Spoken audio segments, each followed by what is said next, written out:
Hi, and welcome into another edition of the Russell Street Huddle.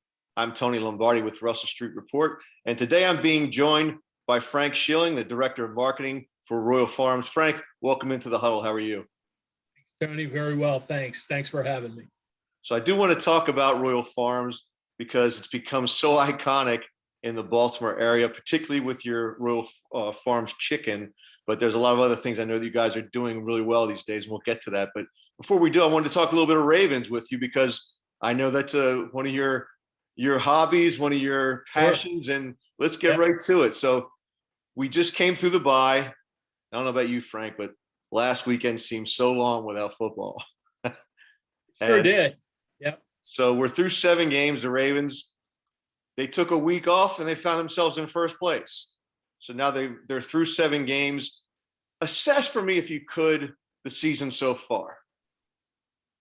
Yeah, Tony, it's a little bit of a puzzle to me, to be honest with you. When the team came out of preseason or was in preseason, it was evident to me that they had a really talented squad, a lot of depth.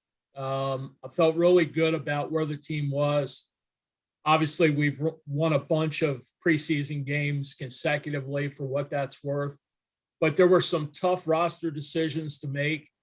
And, I felt really good about the depth. And then we just had an unbelievable rash of injuries that decimated that depth and really knocked us down a couple of pegs. And I think as a result, for us to be 5-2 at the bye is probably about as good as could be expected. And it's probably not a whole lot from a record perspective different than I would have anticipated at the start of the season. But I think we've probably stepped back a little bit and are probably now grouped in with several teams in the AFC from a talent perspective, any one of which could make some noise at the end of the season. Yeah, I would agree with you. It's become a little bit of a watered down conference, and it's almost going to be whatever team gets hot at the right time is the one that's going to really make a move. But it's going to be fun as we continue with the backstretch of the season. But you mentioned the injuries. Any other surprises or disappointments in your opinion? Yeah, there have been a bunch of surprises in my view. I didn't see the beatdown of the Chargers coming by any stretch, nor did I see the terrible or the bad performance against Cincinnati. I was as surprised by that as I was by the big win over the Chargers. Both of those at the opposite ends of the spectrum, obviously. I would have thought we would have rolled against Detroit and against the Colts, both of which came down to the very end.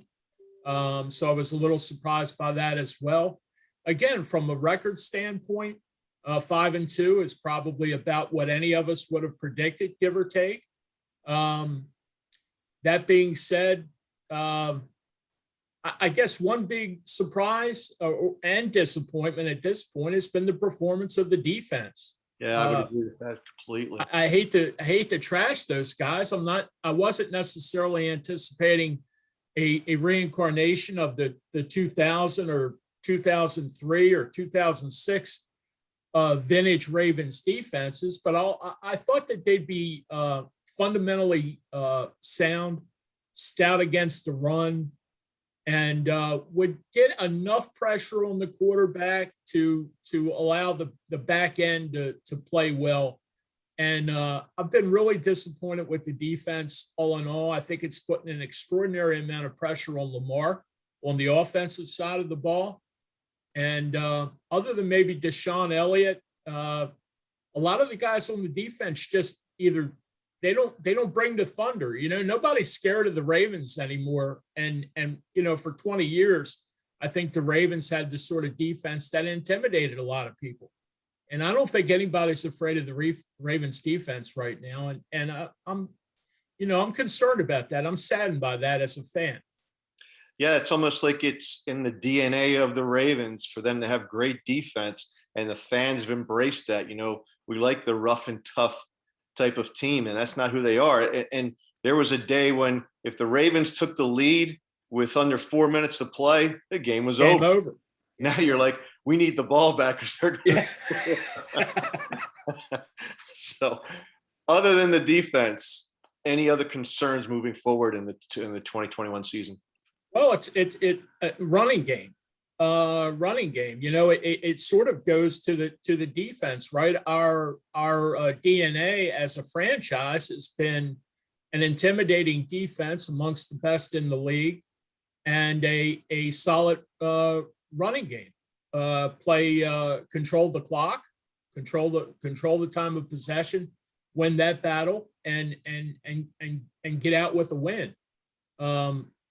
They have a below average running game right now, except for Lamar. Right. You know, if you take Lamar out of it, they're below average.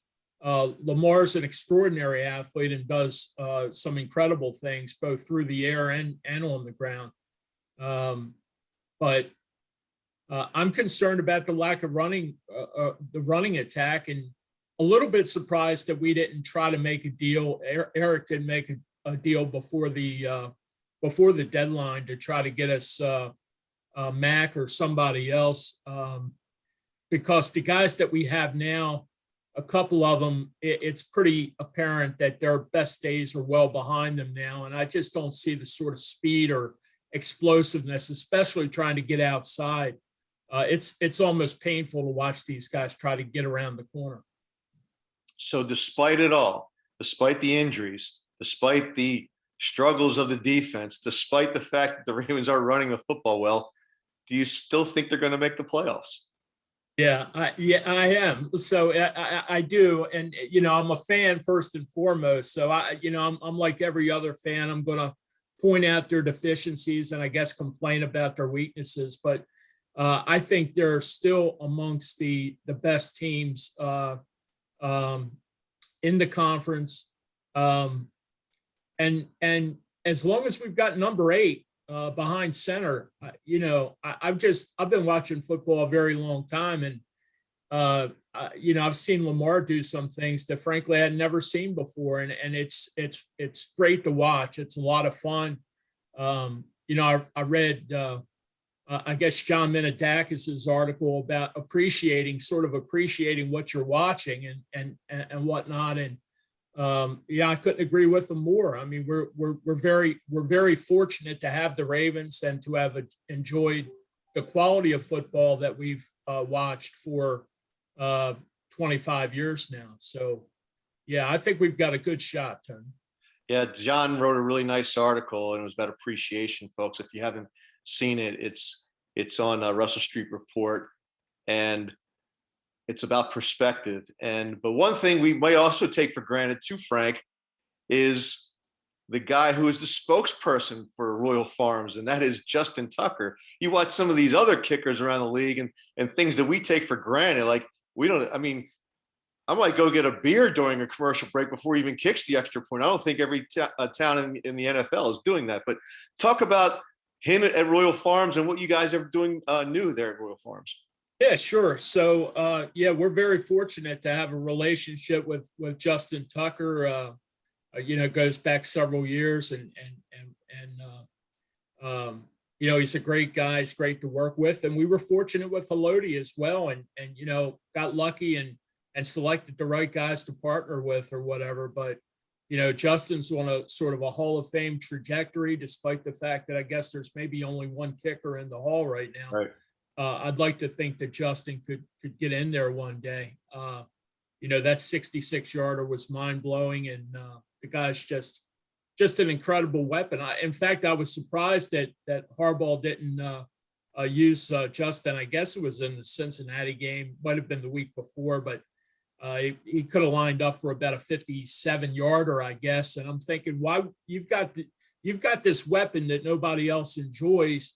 Why wouldn't you trot him out there and give it a shot? But from what I understood after the game, apparently there was some talk about some crosswinds or something that I was unaware of. But he's a great weapon, and he's a great spokesperson as well. He's got a great personality. He's fun to work with, and you know, I'm very fortunate to know him and to work with him. So what's new at Royal Farms? Well, what's new? We've been around a long time. We go back to the 1950s. We're Baltimore based. We're family owned, and unlike those guys from Philly that claim to be pushing the official hoagies or whatever, we're They're we're not actually hoagies. we're from Baltimore. Who do you know from Baltimore that calls them hoagies anyway? Okay, so let me get that out there. Only the But people who moved here from Philadelphia. yeah, exactly. So we're known for, first and foremost, our world famous chicken. It's fresh, it's never frozen. We make it right in our store's kitchen. We bread it by hand. We fry it to golden brown, and it's really really good. And we have Western fries. We hand cut those in the stores. Most restaurants and C stores, convenience stores, they simply buy frozen French fries, for example, and serve those up. And we are actually hand cutting Idaho potatoes in our kitchens, hand breading them and frying them as well. And we're very very proud of that product. We do chicken sandwiches. Our chicken sandwiches, there's been a lot of noise around chicken sandwiches the last couple of years. Ours are hand pulled, which differentiates us from the rest of the market. You can top them with whatever sauce you want, and we believe that they're simply a cut above what everybody else is serving. So we're very proud of our chicken operation. The other thing that I'd like to share is the upgrade that we made over the last year or so with our coffee operation. Those of our customers that drink coffee now have an opportunity to come into our stores and have their choice of coffees. We offer about 8 different varieties, whether it's Colombian, Royal Farms Gourmet Blend, Brazilian Dark Roast, etc. There's about 8 varieties. And you simply walk up to the new machines that we've bought, select the size you want, press the button for the variety, and the machine will grind the beans right in front of you, fresh grind the beans. It'll drop into the unit, brew the coffee. In less than a minute, you've got the freshest coffee in the world. And it's fantastic equipment. You don't have to worry about it. The coffee that was made 4 or 6 hours ago, sitting in an urn, maybe it comes out, it's lukewarm or it's stale. You never have to worry about that. It doesn't matter whether you come in during the morning on your way to work or at 4 o'clock in the afternoon as an afternoon pick me up, or 10 o'clock at night. It doesn't matter. You're going to get the freshest possible coffee. So we're really pleased and excited about that as well. And I can attest to both the chicken and the coffee, Frank, because the worst thing is to smell how great it is and have to wait. But you don't really have to wait. It's done in less than a minute. So it's Yep. awesome stuff. So thank you so much for joining us today, Frank. Frank Schilling, Director of Marketing for Royal Farms and a huge Ravens fan. So thanks for tuning in to the Russell Street Huddle.